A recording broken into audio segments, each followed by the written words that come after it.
नमस्कार दोस्तों, स्वागत है आप सभी का जीवा स्टडी पर। तो आज हम देखेंगे जो राजस्थान जीके वो पीटीटी और बीएसटीसी में किस प्रकार का आता है।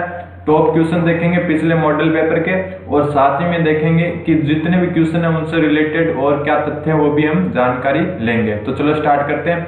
ठीक है, तो अब देखो क्वेश्चन, पहले जो 8 क्वेश्चन आए वो तो आए करंट से रिलेटेड। ठीक है, ये 2018 का पेपर है, मॉडल पेपर। ठीक है, 2018 का जो मेमोरी आधारित पेपर है वो है ये। तो इसमें क्या है, जो 8 क्वेश्चन है शुरुआत के वो तो करंट अफेयर के आए हैं। ठीक है, करंट अफेयर भी क्या है, लगभग सितंबर, दिसंबर, जनवरी इस हिसाब से आया था। एग्जाम मई में हुआ था। तो आप भी क्या है, अगर 2020 का पेपर दे रहे हो तो आप 2019 के लास्ट का और 2020 के शुरुआत का करंट अफेयर जरूर पढ़ें। ठीक है, करंट अफेयर आप देख लेना, 8 क्वेश्चन आए थे उस टाइम। तो अब देखते हैं कि जो पीछे के क्वेश्चन है, जो भारत के जीके से, भारत के भूगोल, संविधान और भारत के जो इतिहास है उससे, और राजस्थान के कला, संस्कृति, भूगोल, इतिहास, इनसे रिलेटेड क्वेश्चन कैसे आए थे वो देखते हैं। तो चलो स्टार्ट करते हैं। सबसे पहला क्वेश्चन है कि संविधान की किस धारा के तहत, ठीक है, संविधान की किस धारा के तहत 1975 में भारत में आपातकाल लागू किया गया था। तो भारत में आपातकाल लागू किया गया था वो किया गया था धारा 352 के तहत। ठीक है, ये भाग 18 में, संविधान के भाग 18 में है, धारा 352 से आपातकाल के 360 तक। ठीक है, 352 से 360 तक आपातकाल के बारे में प्रावधान है। ठीक है, एक क्वेश्चन यहाँ पर यह भी बनता है कि जैसे जो भारत का जो प्रत्येक जो आपातकाल है या फिर आपात स्थिति है भारत में, ठीक है, किसी भी प्रकार की प्राकृतिक आपदा या फिर जैसे अभी कोरोना चल रही है उसी हिसाब से अगर किसी भी प्रकार की अगर कोई भी आपातकाल सिचुएशन है तो इसमें क्या है कि जो भारत जो अधिकार दिए गए मौलिक अधिकार उनको क्या जो सरकार है वो क्या है निरस्त कर सकती है कुछ समय के लिए। ठीक है, आपातकाल में। ठीक है, इसका अनुच्छेद 359 में क्या किया गया है, प्रावधान किया गया है। ठीक है, तो ये भी क्वेश्चन आप ध्यान रखना, 359 में ये प्रावधान किया गया है। और संविधान में जो भाग 18 है उसकी धारा 352 से 60 तक क्या है, आपातकाल के बारे में दिया गया है। और अब भारत में आपातकाल लागू 352 के तहत किया जाता है। ठीक है, अगला क्वेश्चन देखते हैं। अगले क्वेश्चन में है कि शक संवत पर आधारित भारतीय राष्ट्रीय पंचांग किस वर्ष अपनाया गया। तो भारतीय राष्ट्रीय पंचांग क्या है, 1957 में अपनाया गया। ठीक है, ये चैत्र महीने से स्टार्ट होकर फाल्गुन तक चलता है। ठीक है, चैत्र से फाल्गुन तक चलता है। ठीक है, तो ये कब अपनाया गया, भारत का राष्ट्रीय पंचांग इसे कब घोषित किया गया, 1957 में। ठीक है, ये कनिष्क के समय स्टार्ट हुआ था। ठीक है, एक राजा था कनिष्क, उसके समय क्या ये पंचांग का शुरुआत की गई थी, और ये 1957 में भारत का राष्ट्रीय पंचांग क्या घोषित किया गया था। अगला क्वेश्चन देखते हैं। आपको एकदम एक्स्ट्रा नॉलेज भी दी जाएगी, साथ साथ में इस हिसाब के क्वेश्चन आते हैं। ठीक है, 8 क्वेश्चन क्या आए थे, करंट से रिलेटेड आए थे, बाकी कैसे आते हो आप देख लो। ठीक है, 2018 का। अब अगला क्वेश्चन देखते हैं। ये क्वेश्चन क्या दोनों इंडिया से रिलेटेड है। अब क्वेश्चन आ गया राजस्थान से रिलेटेड। तो राजस्थान से रिलेटेड क्वेश्चन क्या है कि जालोर विजय की कुंजी कौन सा दुर्ग है, या फिर जालोर दुर्ग की कुंजी कौन सा दुर्ग है। अगर आपको जालोर का जो सिवाना जो जालोर का दुर्ग है वो जीतना है, सोनार दुर्ग। ठीक है, ठीक है, तो अगर आपको जालोर का दुर्ग जीतना है, सोनार नहीं स्वर्ण दुर्ग है इसका जालोर का, अगर वो दुर्ग आपको जीतना है तो सबसे पहले आपको क्या सिवाना दुर्ग को जीतना होगा। तो जो जालोर दुर्ग की कुंजी है वो किसे कहा गया, सिवाना दुर्ग। और सिवाना दुर्ग कहाँ पर है, सिवाना दुर्ग है बाड़मेर में। ठीक है, सिवाना दुर्ग कहाँ पर है, बाड़मेर में। तो यहाँ कहा जाता है कि अगर आपको जालोर दुर्ग जीतना है या फिर जालोर दुर्ग पर आपको आक्रमण करना है उससे पहले आपको सिवाना दुर्ग को क्या होगा, जीतना होगा। अगर सिवाना जीत लिया आपने तो जालोर आसानी से जीत सकते हो। तो सिवाना दुर्ग बाड़मेर में से जालोर दुर्ग की कुंजी कहा गया है। ठीक है, वैसे अगर रणथंबोर को क्या कहा गया, रणथंबोर दुर्ग की कुंजी किसे कहा गया है, तो वो है रणथंबोर दुर्ग की कुंजी कहा गया जारीन दुर्ग को। अगर आपने जारीन दुर्ग जीत लिया तो रणथंबोर पर भी आसानी से जीत सकते हो। ठीक है, एक सिवाना दुर्ग को मारवाड़ के शासकों की संकटकालीन क्या कहा गया, मारवाड़ के शासकों की संकटकालीन राजधानी भी कहा गया। ठीक है, संकट काल में जो मारवाड़ जोधपुर के राजा थे वो सिवाना में ही शरण लेते थे। ठीक है, अगला क्वेश्चन देखते हैं। एकदम एक्स्ट्रा चीजें भी आपको बताई जाएगी। अगला क्वेश्चन है कि अजमेर का राजस्थान में विलय कब हुआ था। तो अजमेर का राजस्थान में 1956 में विलय हुआ था। अजमेर अंग्रेजों के समय क्या था, एक केंद्र शासित प्रदेश था। ठीक है, केंद्र शासित प्रदेश था। तो इसका जो 7वां चरण था राजस्थान के एकीकरण का 1 नवंबर 1956 को जो 7वां चरण था उसके तहत क्या है, जो अजमेर है उसका राजस्थान में क्या हुआ था, विलय हुआ था। अगला क्वेश्चन देखते हैं। अगला क्वेश्चन है कि निम्न में से इतिहासवेत्ता ने कालीबंगा को, किस इतिहासवेत्ता ने कालीबंगा को सिंधु घाटी साम्राज्य की तृतीय राजधानी कहा है? तो जो डॉक्टर दशरथ शर्मा है, ठीक है, डॉक्टर दशरथ शर्मा ने कालीबंगा को जो सिंधु घाटी सभ्यता है उसकी तृतीय राजधानी कहा है, ठीक है। इसकी एक तो मोहनजोदड़ो, ठीक है, मोहनजोदड़ो और हड़प्पा, दो तो ये राजधानी, दो ये तो क्या है सभी मानते राजधानी, लेकिन जो डॉक्टर दशरथ शर्मा इन्होंने क्या है कालीबंगा जो हनुमानगढ़ में है, कालीबंगा घग्गर नदी के किनारे हनुमानगढ़ में, इसको भी क्या कहा है जो सिंधु घाटी सभ्यता है इसकी तृतीय राजधानी कहा है। कारण कि यहाँ पर क्या है दुर्ग के अवशेष मिल रहे हैं, ठीक है। 6 नगर थे सिंधु घाटी सभ्यता में, 3 तो ये और एक लोथल, ठीक है, लोथल था, लोथल कहां पर है गुजरात में, ऐसे एक हरियाणा में भी है। तो कुल मिला के 6 नगर थे जिसमें से क्या 3 को पहली राजधानी मोहनजोदड़ो, दूसरी हड़प्पा, तो डॉक्टर दशरथ शर्मा के अनुसार क्या कालीबंगा को यहाँ की तीसरी राजधानी कहा गया है, ठीक है। ये राजस्थान जीके से रिलेटेड क्वेश्चन है। तो इसी हिसाब से क्वेश्चन आते हैं, जीके के ऊपर आ गए 8 क्वेश्चन, फिर इंडिया का भी आ गया, अभी राजस्थान का चल रहा है। फिर 14वां देखिए कि संगत बताइए, संगत क्या है, संगत कौन कौन सा संगत है? बिलों के चित्तीर है, बिलों के चित्तीर क्या गोवर्धन लाल बाबा, सही है, ठीक है। ब्लू पोएट्री के प्राय कृपाल सिंह शेखावत, कृपाल सिंह शेखावत के गुरु थे भूर सिंह शेखावत, भूर सिंह शेखावत थे कौन?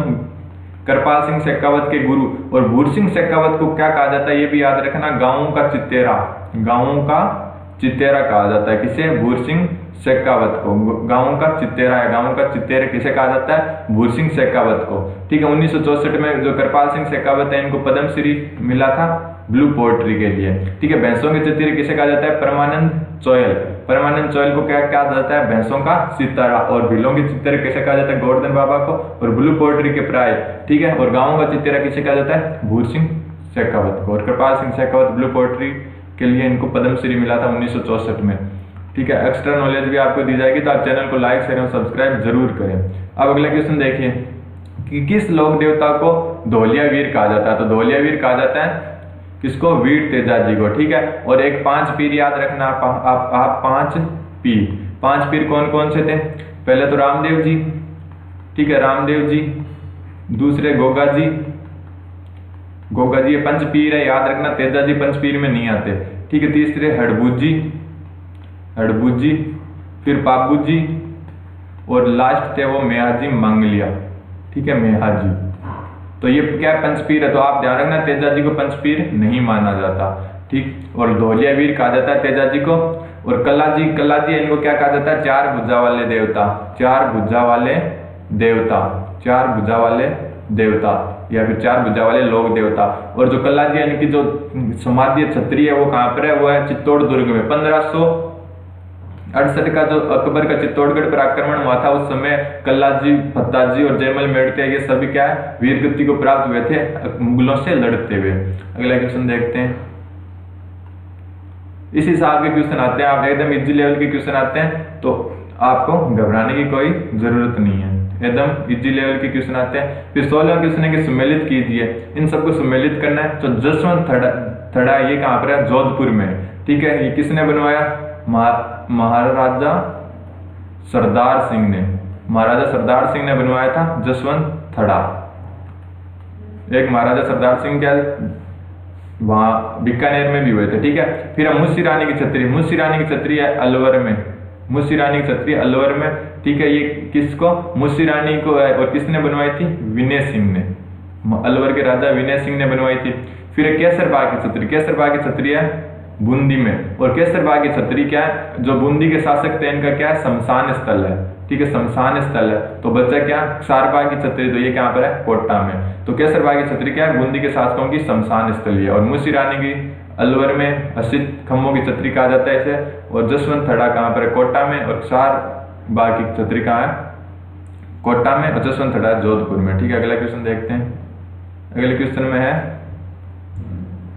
कि निम्न में से कौन सी नदी दक्षिण पश्चिम राजस्थान से संबंधित नहीं है? ठीक है, राजस्थान का जैसे ये मैप है राजस्थान का, ये राजस्थान का मैप है, तो दक्षिण पश्चिम कहाँ पर होगा, दक्षिण पश्चिम इस साइड होगा, ठीक है। जबकि जो साबी नदी है ये पश्चिम बनास, ये सारी उदयपुर, साबरमती उदयपुर, वाकल, ये सब उदयपुर, यहाँ पे जो सिरोही उदयपुर है यहाँ पर है। जबकि जो साबी नदी है वो अलवर से बहती है और इस साइड जाती है उत्तर दिशा में। तो साबी नदी क्या है, दक्षिण पश्चिम राजस्थान में नहीं होकर क्या है, उत्तर पूर्व राजस्थान में। और जो साबी नदी है, जो ये एकमात्र नदी है जो राजस्थान से क्या है, हरियाणा में जाती है। ये भी ध्यान रखना, राजस्थान से हरियाणा में जाने वाली एकमात्र नदी कौन सी है, साबी नदी है। अगला क्वेश्चन देखते हैं। अगला क्वेश्चन है 56 का मैदान कहाँ स्थित है। तो ये क्वेश्चन आप थोड़ा ध्यान से देखें, ठीक है, क्योंकि इसमें क्या है, ऑप्शन सारे कंफ्यूज करने वाले हैं कि डूंगरपुर बांसवाड़ा में डूंगरपुर प्रतापगढ़, प्रतापगढ़ बांसवाड़ा, चित्तौड़गढ़ प्रतापगढ़। तो इसका आंसर प्रतापगढ़ बांसवाड़ा होगा। याद रखना 56 का मैदान डूंगरपुर में नहीं है, ठीक है। डूंगरपुर इसको इससे अलग रखा गया है। ये क्या, माई नदी बेसिन में 56 गांवों का समूह है, ठीक है, नदी नालों का समूह है, जिसे क्या कहता है, 56 का मैदान कहते हैं। फिर अगला क्वेश्चन है कि ऊपरमाल का पठार कहाँ स्थित है। तो ऊपरमाल का पठार है वो भैंसरोडगढ़ से बिजोलिया के बीच में, ठीक है। ऊपरमाल का पठार है और इससे क्या है, चित्तौड़गढ़ में ही है, ठीक है, चित्तौड़गढ़ में। तो ऊपरमाल का पठार कहाँ पर है, चित्तौड़गढ़ में, भैंसरोडगढ़ से बिजोलिया के बीच में। अगला क्वेश्चन देखिए, ये राजमार्ग से रिलेटेड है। इस क्वेश्चन को आप एक बार छोड़ दें क्योंकि क्यों राजमार्गों के नंबर चेंज हो चुके हैं। सबसे लंबा ये पेशावर अधिक है, तो सबसे लंबा राष्ट्रीय राजमार्ग 62 है। आज की डेट में जो राजस्थान में सबसे लंबा राष्ट्रीय राजमार्ग है वो कितना है, 62 है। क्योंकि राजमार्गों के नेम चेंज कर दिए गए, नंबर चेंज कर दिए गए, तो इन्हें आप एक बार छोड़ दें, ठीक है। अगला क्वेश्चन देखते हैं। अगले क्वेश्चन में क्या है, अगले क्वेश्चन में आपको जो जनरल साइंस है उससे रिलेटेड क्वेश्चन है कि काले वस्त्र के मुकाबले श्वेत वस्त्र शीतल क्यों होते हैं। तो जो काला वस्त्र है उसके मुकाबले जो काला वस्त्र है वो क्या, प्रकाश का अब क्या ज्यादा क्या करता है, ग्रहण करता है, प्रकाश को ज्यादा ग्रहण करता है, जिस कारण क्या काला वस्त्र गर्म रहता है और सफेद वस्त्र क्या प्रकाश को परावर्तित करता है, ठीक है। परावर्तित करेगा तो क्या होगा, ठंडा रहेगा, इसलिए उनकी क्या ऑप्शन बी सही होगा। उनके पास जो प्रकाश पहुंचता है उसे वह परावर्तित कर देते हैं, कौन से, श्वेत वस्त्र, इसलिए शीतल ठंडे ज्यादा होते हैं, ठीक है। जनरल साइंस के भी क्वेश्चन आते हैं, आप देख सकते हो। अगला क्वेश्चन देखते हैं कि शीतकाल में यानी सर्दियों में हैंडपंप का पानी क्या है, गर्म क्यों होता है। तो इसका कारण है कि जो पृथ्वी के अंदर का तापमान है वो तो क्या होता है, अधिक होता है। जो पृथ्वी के गर्भ का तापमान है वो तो क्या होगा, अधिक होगा, और बाहर क्या होगी, ठंड होगी। तो क्या होगा, पानी नीचे से जो जमीन से आएगा वो क्या होगा, गर्म होगा, ठीक है। ये जनरल साइंस के क्वेश्चन एकदम इजी लेवल के आते हैं। ये क्वेश्चन आपको इसलिए करवा रहा हूँ कि आपको पता चले कि किस हिसाब का पेपर आता है, ठीक। अब है कि बिजली का बल्ब निम्न में से किससे अर्धित होता है, ठीक है, रेटेड होता है। तो ये शक्ति और वोल्टता से होता है, ठीक है, एकदम सामान्य क्वेश्चन है। अब क्वेश्चन नंबर 24 है, उसमें दिया हुआ है कि उन तत्वों को क्या कहते हैं जिनके समान संख्या में प्रोटॉन और भिन्न संख्या में न्यूट्रॉन होते हैं, ठीक है। प्रोटॉन नाभिक है, यहाँ पर क्या होता है, प्रोटॉन, और जैसे ये कोई कक्षाएं या नाभिक है, प्रोटॉन होते हैं, न्यूट्रॉन होते हैं। प्रोटॉनों की संख्या क्या स्थान डिसाइड करती है। जैसे हाइड्रोजन का 1 प्रोटॉन है तो ये 1 नंबर पर होगा, हीलियम में 2 है, इस हिसाब से। तो प्रोटॉनों की संख्या अगर समान है तो उनका क्या होगा, स्थान समान होगा, तो ये कौन से होंगे, समस्थानिक होंगे, ठीक है। अगला क्वेश्चन देखते हैं। अगला क्वेश्चन है अमोनिया का एक गुण कौन सा है, कि ये जल में अविलय होती है, ये गंध रहित होती है, ये पीत गैस होती है, या इसे जलीय विलयन में लाल लिटमस को नीला कर देती है। तो जो अमोनिया होती है, अमोनिया होती है, ये क्या होती है, अमोनिया होती है क्षार, ठीक है, एक क्षार होती है। और क्षार क्या करते हैं, जो लाल लिटमस है इसको क्या कर देते हैं, नीला कर देते हैं, लाल लिटमस को नीला कर देते हैं, कौन, अमोनिया। तो क्षार हम क्या करते हैं, लाल लिटमस को नीला करते हैं, तो इसका ये जलीय विलयन में लाल लिटमस को नीला कर देती है, ठीक है। एकदम इजी सा क्वेश्चन है। और अम्ल क्या करते हैं, नीले को लाल कर देते हैं, ठीक है। ये क्वेश्चन क्या जनरल साइंस से रिलेटेड आ गए। अब देखो आगे के क्वेश्चन, ये क्वेश्चन राजस्थान, एक बार जनरल साइंस के 3-4 क्वेश्चन हो रहा है, फिर 1 मिनट, राजस्थान के 3-4 क्वेश्चन हो रहा है, उसके बाद में 1 मिनट। अब अगला क्वेश्चन देखिए 26 नंबर कि एल्यूमिनियम को कहां से प्राप्त किया जाता है। तो जो एल्यूमिनियम है इसको बॉक्साइट से प्राप्त किया जाता है, क्योंकि जो बॉक्साइट है ये क्या, एल्यूमिनियम का अयस्क है। तो एल्यूमिनियम को कहां से प्राप्त किया जाता है, बॉक्साइट से। फिर पित्तल किससे बनता है, तो पित्तल एक मिश्र धातु है जो तांबा और जिंक के संयोग से बनती है, ठीक है। इनकी क्या है कि मिश्रण से बनती है, इसलिए कि मिश्र धातु है। तो इजी क्वेश्चन है, वायुमंडल में ओजोन ह्रास का मुख्य कारण ये तो क्वेश्चन अपन बचपन से पढ़ते आ रहे, कौन सा, क्लोरोफ्लोरोकार्बन CFC, ठीक है। क्लोरोफ्लोरोकार्बन क्या है, वायुमंडल में ओजोन ह्रास यानी ओजोन के जो क्षरण हो रहा है उसका कारण है, ठीक है। ये जनरल साइंस के इतने 5 से 7 क्वेश्चन बनते हैं। फिर जो क्वेश्चन आता है वो आता है वापस राजस्थान की हिस्ट्री से, ठीक है। अब देखो जो सिंधु घाटी सभ्यता का पतन नगर या बंदरगाह कौन सा था, तो सिंधु घाटी सभ्यता का पतन नगर था लोथल, ठीक है। जो अंतिम जो स्थल था सिंधु घाटी सभ्यता का वो था लोथल। उसके बाद में क्या होगा, इसका धीरे धीरे पतन हो गया, ठीक है। ये क्वेश्चन भी फिर है, एक मिनट, फिर अगला क्वेश्चन है कि आर्य सभ्यता में मनुष्य के जीवन की आयु के क्रमानुसार निम्न चरणों में से कौन सा विकल्प सही है, ठीक है। आरोही क्रम में चढ़ना है, आरोही क्रम मीन्स की बढ़ते हुए क्रम में। तो ये आपको बताइए, सबसे पहले होता है ब्रह्मचारी आश्रम, फिर होता है सबसे पहले होता है ब्रह्मचारी आश्रम, फिर होता है गृहस्थ, फिर वानप्रस्थ और फिर संन्यास आश्रम, ठीक है। तो ऑप्शन ए सही हो गया, ठीक है। सबसे पहले ब्रह्मचारी होता है, फिर गृहस्थ होता है, फिर वानप्रस्थ होता है, फिर सन्यासी। आर्य सभ्यता में मनुष्य के आयु के आधार पर क्या है, आश्रमों को आरोही क्रम में क्या व्यवस्थित किया गया, आरोही यानी बढ़ते क्रम में। अगला क्वेश्चन देखते हैं।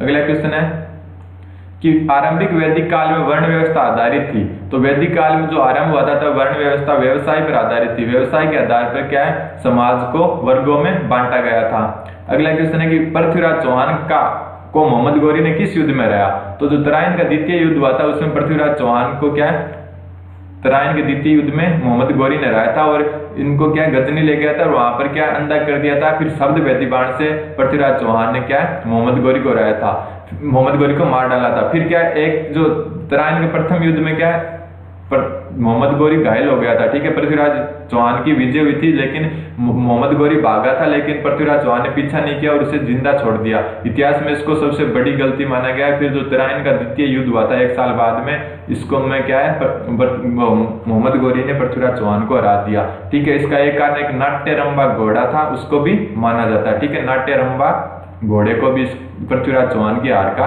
कारण माना जाता है। अगला क्वेश्चन देखते हैं। अगला क्वेश्चन है कि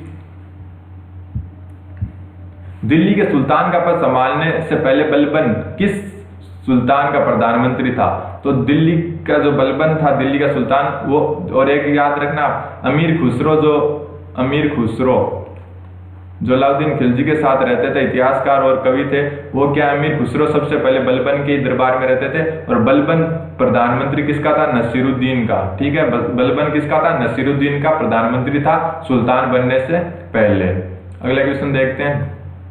अगला क्वेश्चन है कि रजिया सुल्तान किसकी बेटी थी, तो ये इजी सा क्वेश्चन है, इसका आंसर होगा इल्तुतमिश की। फिर है पुर्तगाली यात्री वास्को डी गामा का कालीकट आने पर भव्य स्वागत करने वाले भारतीय राजा का नाम तो कौन था, जमेरीन।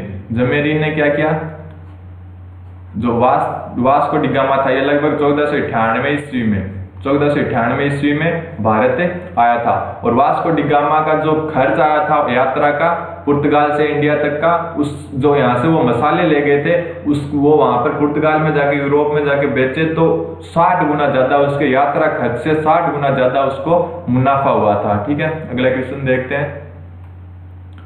अगला क्वेश्चन है कि अकाल तख्त का निर्माण किसने करवाया, तो अकाल तख्त का निर्माण करवाया गुरु हरगोविंद ने और खालसा पंथ किसने चालू किया, तो वो होगा गुरु गोविंद सिंह।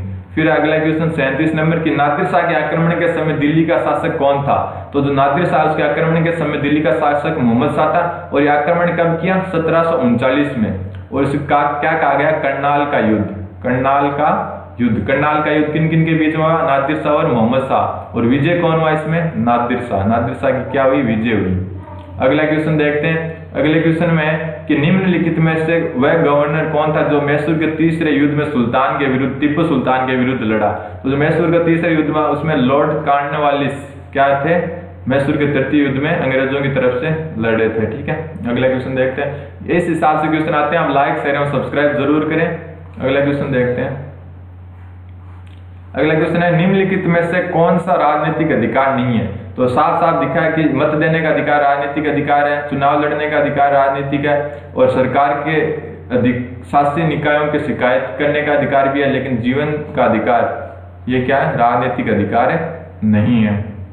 अगला क्वेश्चन है कि निम्न में से किस सन में, एक मिनट, निम्नलिखित में से किस ईस्वी सन में भारतीय नागरिकों को मौलिक कर्तव्य संविधान में शामिल किए गए? तो मौलिक कर्तव्य शामिल किए गए 1976 में, जो 42वां संविधान संशोधन हुआ था। ठीक है, 42वां संविधान संशोधन, और इसे क्या गया, मिनी संविधान भी कहा जाता है। मिनी संविधान भी कहा जाता है। मिनी संविधान किसको? 42वें संविधान संशोधन को मिनी संविधान कहा जाता है। तो मूल कर्तव्य 1976 में शामिल किए गए थे। भारतीय संविधान की रचना के समय संविधान सभा का संवैधानिक सलाहकार कौन था? BN राव। ठीक है, ये याद रखना, BN राव। BN राव क्या थे? भारतीय संविधान सभा की रचना के समय संविधान सभा के संवैधानिक सलाहकार थे। ठीक है, अगला क्वेश्चन देखते हैं। अगला क्वेश्चन है कि भारत में मिनी संविधान, अभी ऊपर ही बताया था मैंने, 42वें संविधान संशोधन 1976 को क्या कहा जाता है? मिनी संविधान कहा जाता है। फिर अगला क्वेश्चन है कि निम्नलिखित में से USA के संविधान की विशेषता कौन सी थी जो हमारे संविधान के निर्माताओं द्वारा ग्रहण की गई? तो जो USA अमेरिका के संविधान से न्यायिक समीक्षा, मौलिक अधिकार और उच्चतम न्यायालय के न्यायाधीशों को हटाना, ये सब क्या कहाँ से लिया गया? USA के संविधान से लिया गया। ठीक है, एकदम इजी क्वेश्चन आते हैं। इसी से आपका पेपर आता है आपका BSTC और PTT का। भारत के दक्षिणतम छोर का नाम, दक्षिणतम छोर भारत का वो है इंदिरा पॉइंट। ठीक है, इंदिरा पॉइंट है, ये निकोबार द्वीप पर है, 6 डिग्री 34 मिनट उत्तरी अक्षांश पर है। ये ध्यान रखना, 6 डिग्री 34 मिनट उत्तरी अक्षांश पर कौन सा है? इंदिरा पॉइंट है। और जो उत्तरी जो बिंदु है वो कौन सा है? इंदिरा कोल। और इंदिरा पॉइंट कहाँ पर है? निकोबार द्वीप पर है, और अक्षांश की स्थिति है इसकी 6 डिग्री 34 मिनट उत्तरी अक्षांश। ठीक है, अगला क्वेश्चन देखते हैं। अगला क्वेश्चन है कि निम्नलिखित में से कौन से देश पाल्क स्ट्रेट से जुड़े हुए हैं? तो भारत श्रीलंका के बीच में जो खाड़ी है उसे क्या है? जो पाक जल संधि है उसे क्या कहा जाता है? पाल्क स्ट्रेट कहा जाता है। अगला क्वेश्चन है निम्नलिखित में से वह राज्य कौन सा है जिसकी सीमा म्यांमार से नहीं लगती? तो वो कौन सा राज्य? असम है। ठीक है, असम क्या इस जो ऐसे ये इस हिसाब से भारत है, यहाँ पर क्या म्यांमार है, यहाँ पर बांग्लादेश है। तो असम है वो यहाँ से चालू होता है, और इतना है वो असम का भाग है। तो ये क्या इस साइड वाले तो क्या म्यांमार से सीमा बनाते हैं, लेकिन असम इस साइड है असम। तो ये बांग्लादेश से सीमा बनाता है 2 बार, लेकिन जो वो म्यांमार या बर्मा से सीमा नहीं बनाता। अगला क्वेश्चन देखते हैं कि निम्नलिखित में से कौन से ग्रह के चारों ओर घूमने वाले उपग्रह नहीं है? यानी कि ऐसे कौन से ग्रह जिनके कोई भी उपग्रह नहीं है? तो इसका आंसर होगा बुध और शुक्र। ठीक है, अगला क्वेश्चन है निम्नलिखित में से किस ग्रह की कक्षा सूर्य के सबसे निकट है? ठीक है, तो सबसे निकट इनमें से, यानी जो ऑप्शन दिए इनमें से किसकी है? मंगल की, और वैसे बुध की है। ठीक है, बुध, फिर शुक्र आता है, फिर मंगल आता है, फिर आती पृथ्वी, फिर आता है मंगल। ठीक है, तो जो ऑप्शन दिए सनी, बृहस्पति, यूरेनस और मंगल, इनमें से जो सबसे निकटतम है वो कौन सा है? मंगल है। ठीक है, मध्य रात्रि को सूर्य देखा जाता है कहाँ पर? आर्कटिक और अंटार्कटिक क्षेत्र में। और नॉर्वे को क्या कहा जाता है? मध्य रात्रि के सूर्य का देश, नॉर्वे। ठीक है, अगला क्वेश्चन देखते हैं, लास्ट क्वेश्चन आज का, कि निम्नलिखित में से नृत्य का शास्त्रीय रूप कौन सा है? तो नृत्य का शास्त्रीय रूप है वो मणिपुरी नृत्य है। ठीक है, ये शास्त्रीय शैली का नृत्य। तो इस हिसाब के और भी क्वेश्चन आपको मैं उपलब्ध करा दूंगा। अब आपको मैं टीचिंग एप्टीट्यूड किस हिसाब से आता है PTT में, वो वीडियो अपलोड करूंगा थोड़े दिनों में, 1-2 दिनों में। तो आप चैनल को लाइक, शेयर और सब्सक्राइब जरूर करें। धन्यवाद, बने रहें जीवा स्टडी के साथ।